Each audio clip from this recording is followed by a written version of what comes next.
Pendidikan kewarganegaraan sebagai pantang pelajaran memiliki aspek utama sebagai pendidikan nilai dan moral pada akhirnya akan bermuara pada mengembangkan watak sesuai dengan dan merujuk kepada nilai-nilai moral Pancasila dan UUD NRI 1945.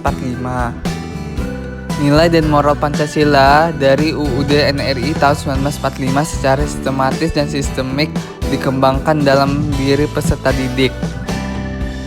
Melalui pengembangan konsep moral, sikap moral, dan perilaku moral setiap rumusan butir nilai yang telah dipilih sebagai substansi konten. Pengalaman belajar, learning experience, pendidikan kewarganegaraan. Tujuan pendidikan nilai dan moral, membentuk pribadi anak supaya menjadi manusia lebih baik, warga masyarakat dan warga negara yang lebih baik. Adapun kriteria manusia yang baik, warga masyarakat yang baik, dan warga negara yang baik bagi suatu masyarakat atau bangsa. Herman 1972 mengemukakan suatu prinsip yang sangat mendasar, yakni bahwa value is neither taught nor taught is the learner.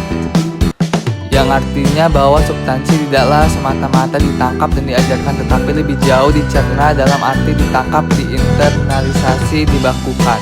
Hubungan interaktif proses pengembangan nilai dan moral dengan proses pendidikan di sekolah harus dilihat dari paradigma pendidikan nilai secara konseptual dan operasional.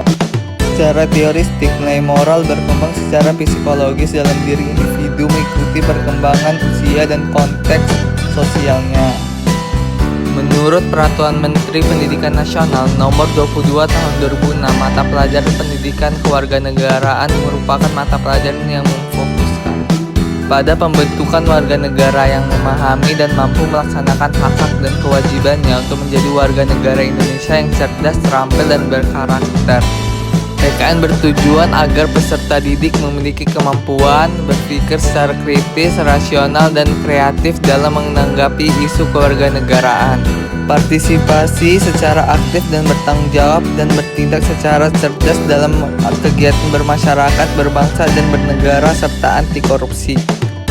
Usia 0 sampai 2 tahun. Pada awalnya usia ini aturan dirasakan sebagai hal yang tidak memaksa. 2. Usia 2 sampai 8 tahun. Pada usia aturan disikapi sebagai hal yang bersikap sakral dan diterima tanpa pemikiran. 3. Usia 8 sampai 12 tahun. Pada usia ini aturan diterima sebagai hal kesepakatan.